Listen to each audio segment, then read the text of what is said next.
The UpSpin. Simple steps to walk away from anxiety and depression. And hello, everybody. Welcome to another Friday with the UpSpin, walking away from anxiety and depression. I am Wayne Tapia, and today we've got kind of a deep one, kind of a tough one personally for me, subject matter-wise. It's going to be all about hurt and regret, and we're going to talk a little bit about being hurt and having regrets, and how those things can affect your anxiety and depression. And then we're going to talk about later on how to deal with those, and how I left some of the things that I did, that I was able to leave those very large and ugly emotions kind of in the past where they belong.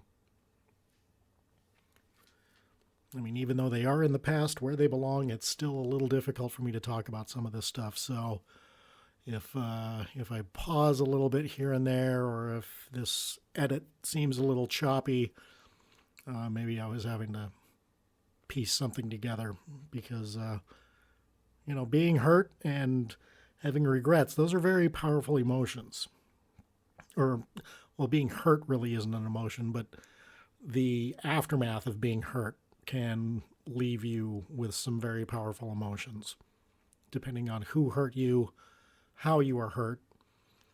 And I kind of tie hurt and regret together, at least in my own personal experience, because some of those times that I was hurt, I think back that I might have had some control over that situation, and I allowed it to happen. And from there, that's when regret set in. So, it's emotions and all of this stuff. It's complicated, I know. It's different for everybody. I'm going to at least share with you what I went through, and maybe it'll help you out a bit. Obviously, I'm not talking about the type of hurt where you fall off of your bicycle and you skin your knee, or you break your wrist, crashing on a skateboard or something like that.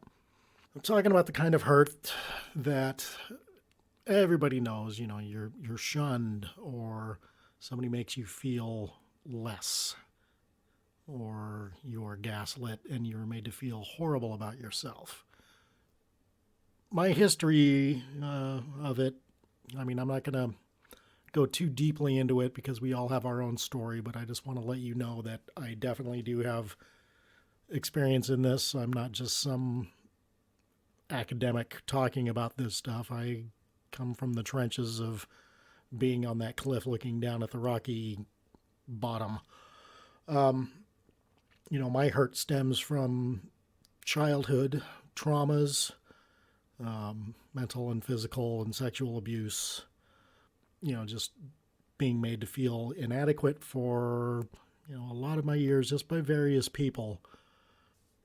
If you'll indulge me for just a moment, I'm going to share with you a little bit of just my personal experience with hurt and those things that kind of messed with me for years, that took me a long time to get over.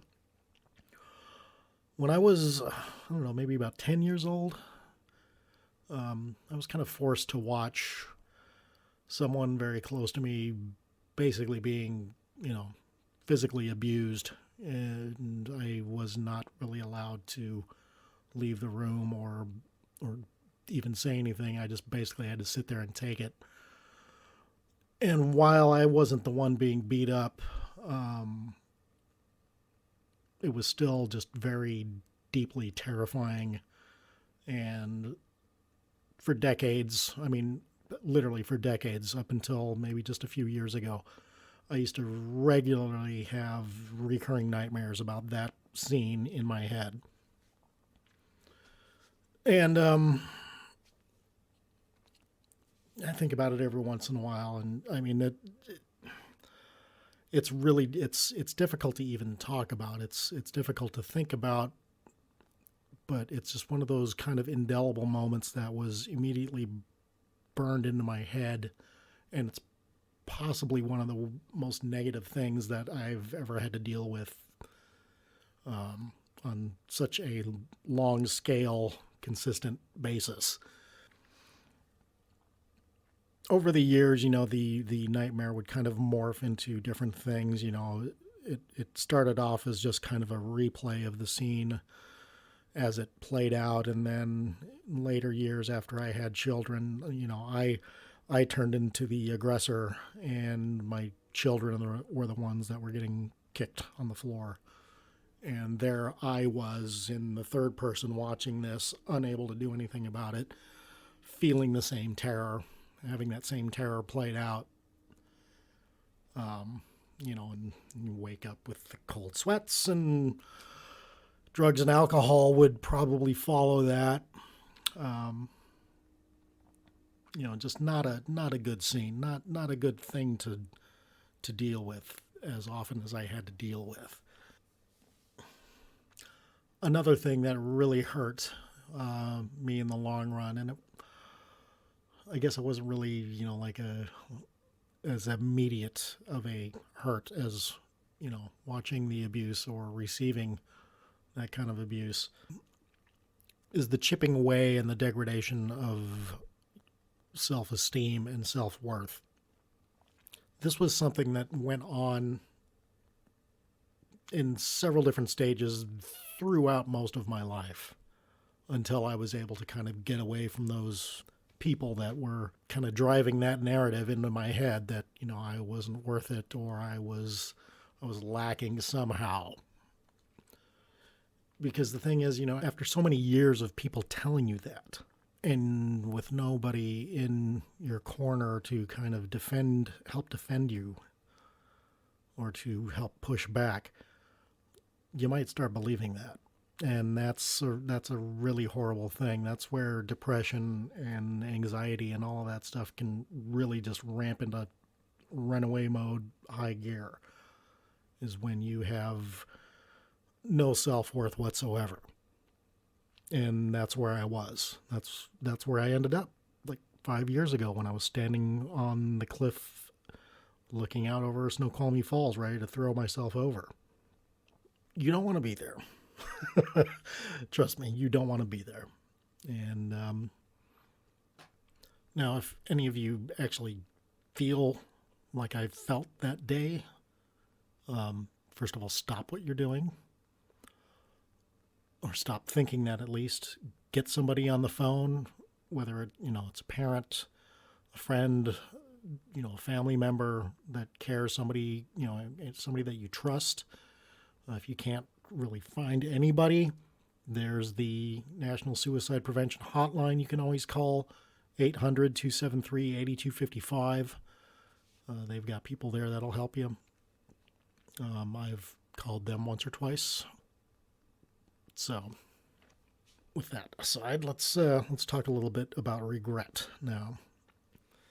Now, regret, that kind of falls under the same tent as hurt, but it's also it's kind of a little different branch, I guess. They're tents that have a hallway connecting them. How about that? Now, some of the regrets that I've got, tie in with hurt feelings, because, I allowed some of these people to walk on me. And in retrospect, after I got away from one set of people that used to walk on me, I would kind of ruminate on that whole thing that I allowed it. And I regretted it because I knew better. But at the time, it was just, I had no self-esteem. I wasn't sticking up for myself. And in retrospect, I should have, I guess. And for that, I was dealing with regret, and it was making me hate myself even more, which was driving my self-esteem down even farther.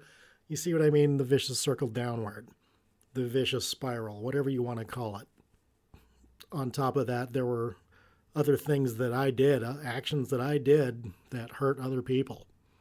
I mean, I'm not going to necessarily get into those right now, but I hurt some people. I hurt some people fairly deeply, and I was regretting that. Now, quick note about that is, if you make a mistake and you regret it, that's fine. But if the people that you hurt forgive you and are willing to, kind of let bygones be bygones, accept that, first of all, and then don't beat yourself up for it anymore. I mean, I had to learn that lesson the hard way. I mean, 10 years after the fact, and you're still beating the living crap out of yourself for something that somebody has already forgiven you for, and it's probably not even bothering them, but it's still eating you alive. You gotta let that go. It's like a flesh-eating bacteria that's just going to eat away at you from the inside, this regret.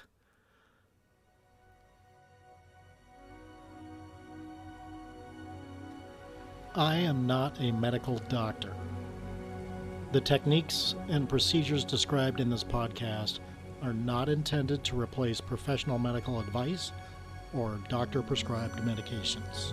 If there's any time that you feel that you're alone and you want to hurt yourself, please call the National Suicide Prevention Lifeline, 1-800-273-8255.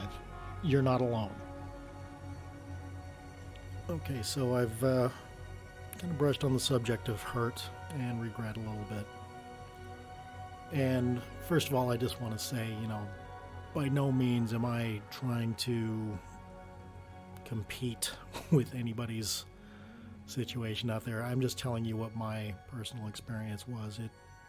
Maybe compared to what you've gone through, mine seems like a walk in the park, possibly. I'm not here to compete about that. I see a lot of that on social media. People will say, that they're bummed about something or they are deeply hurt about something, and somebody might come in and say, well, it's not as bad as the kids starving in Somalia, and it's just like, well, that's great. I mean, kids starving in Somalia is a terrible thing, but that doesn't make me feel any better. It doesn't make my situation any better. Just kind of throwing another negative at a negative does really absolutely no good for anybody. So we're going to talk a little bit about the techniques that I used to start to dig out, start to claw my way out of this hurt and regret.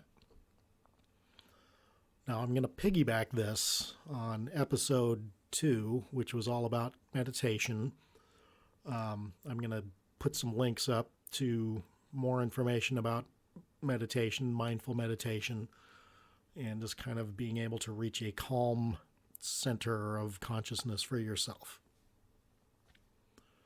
Now, the word that I'm going to use here, you hear it a lot.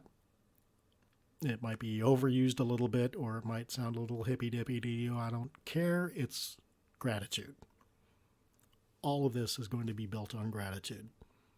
If you can center yourself in a place and a mindset of gratitude, depression, hurt, regret, anxiety, all of those things begin to melt away.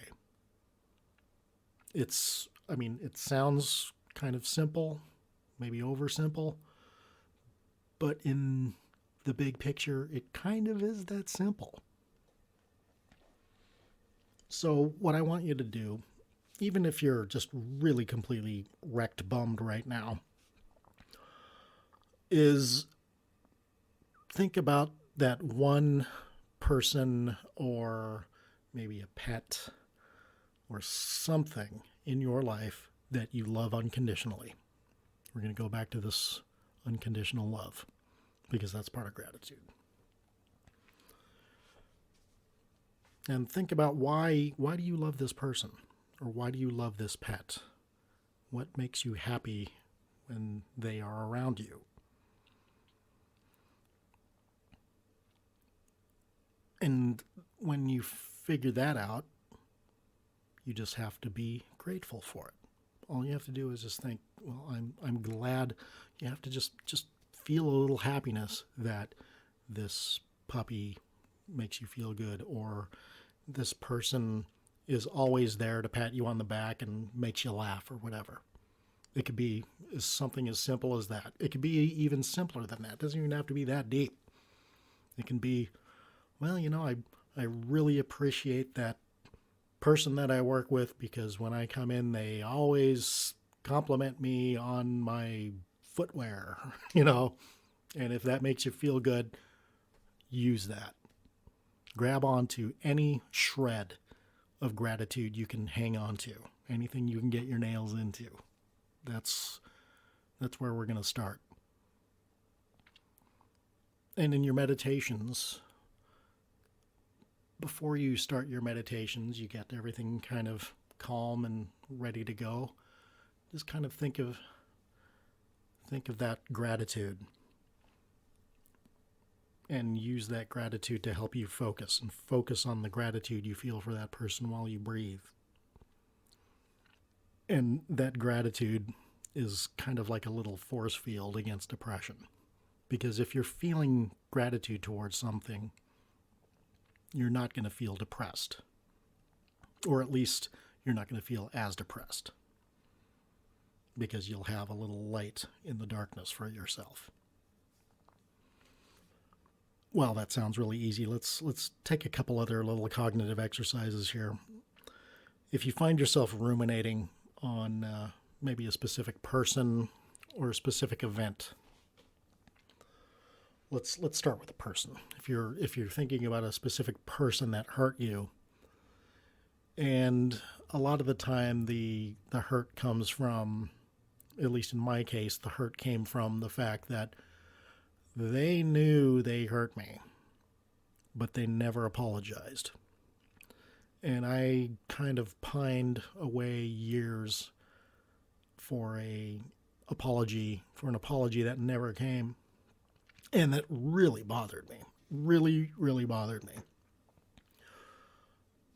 And what I kind of ended up having to do, and this was a little difficult, but it was just kind of a matter of not really so much forgiving the person, but just accepting the fact that I wasn't going to get an apology, and that I needed to get on with my life and leave those feelings, because none of those feelings were doing me any good.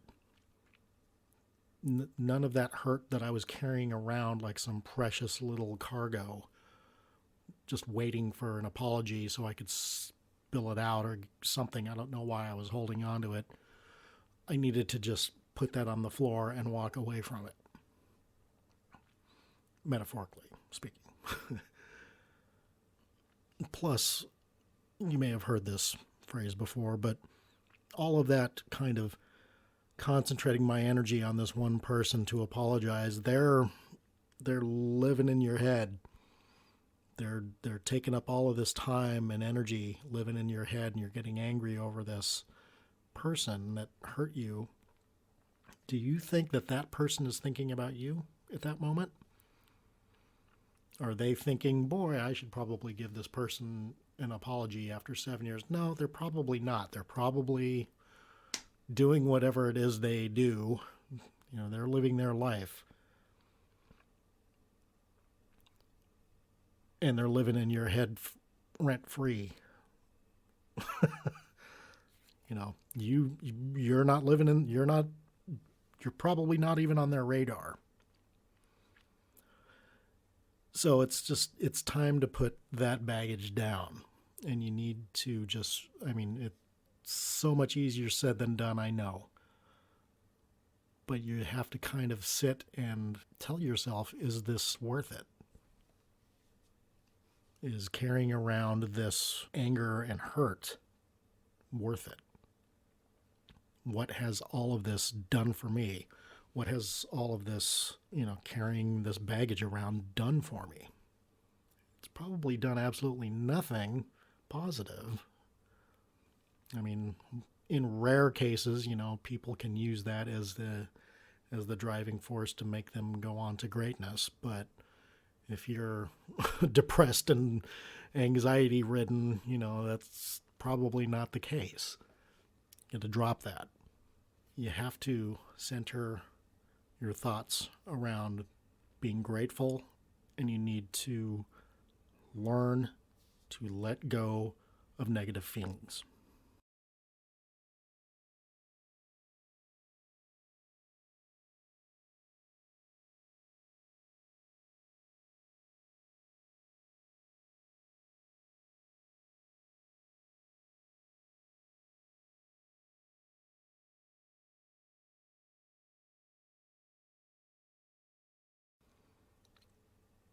One of the things I see now is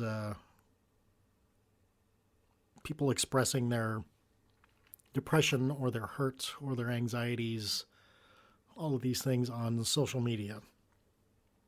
And whether they're actually diagnosed as truly depressed or not, that doesn't really make a whole lot of difference. It just has to do more with the fact that they're posting about it. Now, I'm not saying it's completely wrong. You might be feeling a little down and you need a bit of a boost. You might post something like, hey, today's a really rough day. Anybody got any good news? That sort of thing. And, it's okay. People will, that's what social media is kind of like. People will say, hey, it's fine. Everything's good, blah, blah, blah. And they'll maybe give you a little boost. I have nothing against that. Now, one of the things that I am guilty of myself, and I see it happening a lot too, I see a lot of friends posting this way, and kind of feel like I should jump in and say something, but at the same time, I don't want to come across like I'm attacking them. But here it is. Somebody will get hurt. Somebody gets hurt, somebody gets dumped on or something.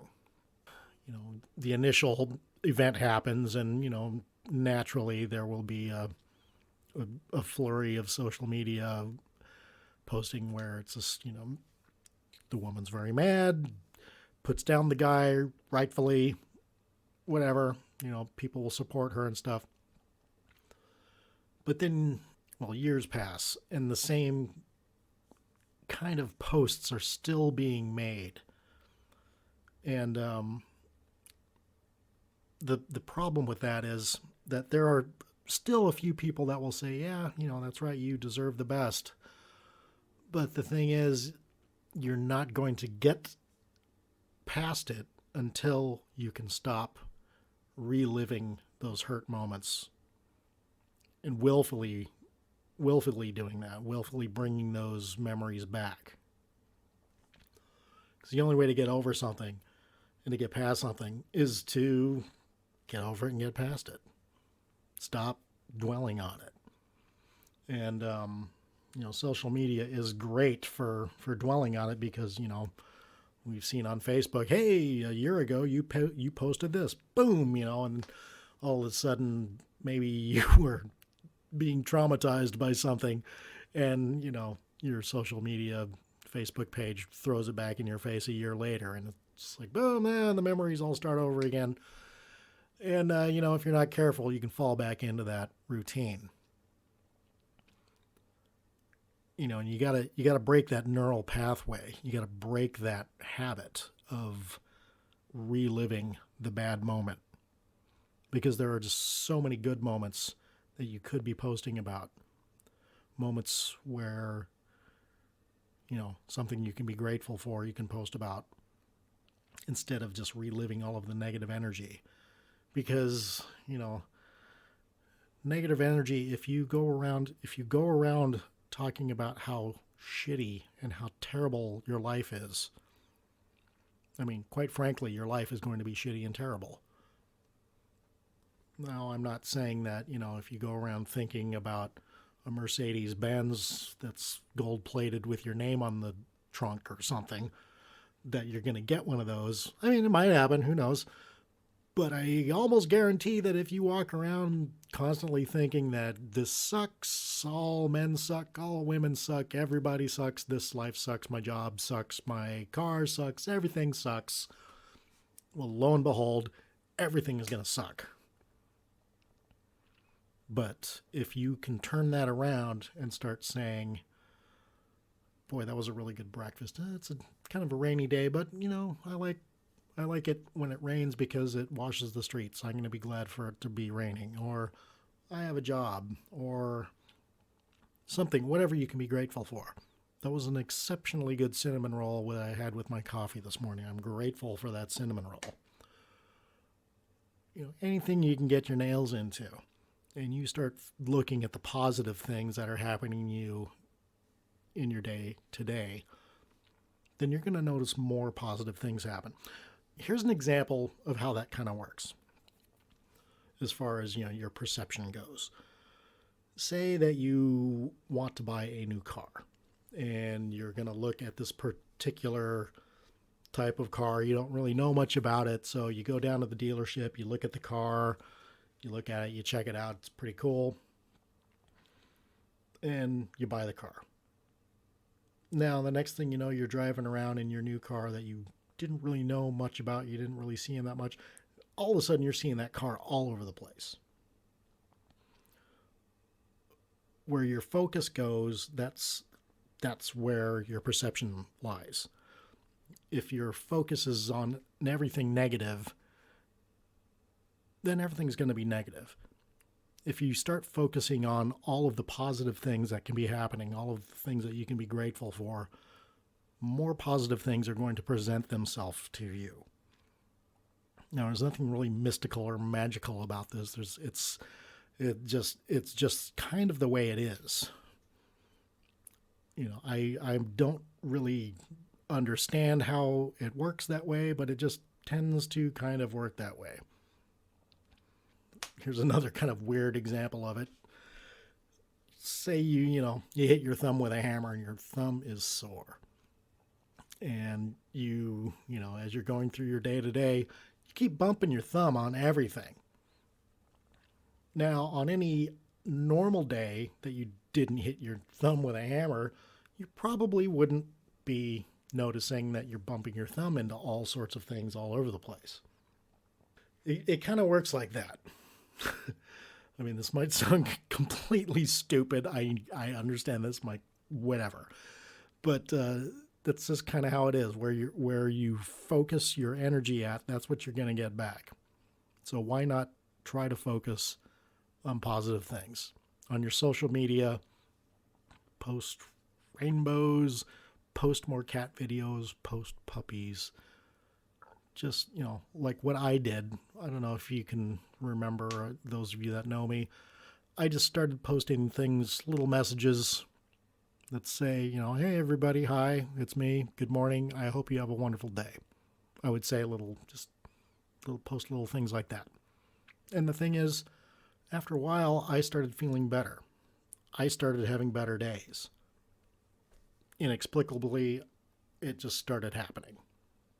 But it was because I was turning my focus away from everything that was negative all the time. So, you might not necessarily believe in the mystics or any of that stuff, but just out of my own personal experience, there is something to be said for the power of positive thinking. Okay, we covered a lot of ground today, so I want you to just kind of think about what I was saying about, being positive. It sounds so simple, but it really is very powerful. So with that said, I hope you have a beautiful rest of your day, and thanks for listening. This has been Wayne Tapia, and you've been listening to the UpSpin. See you next time.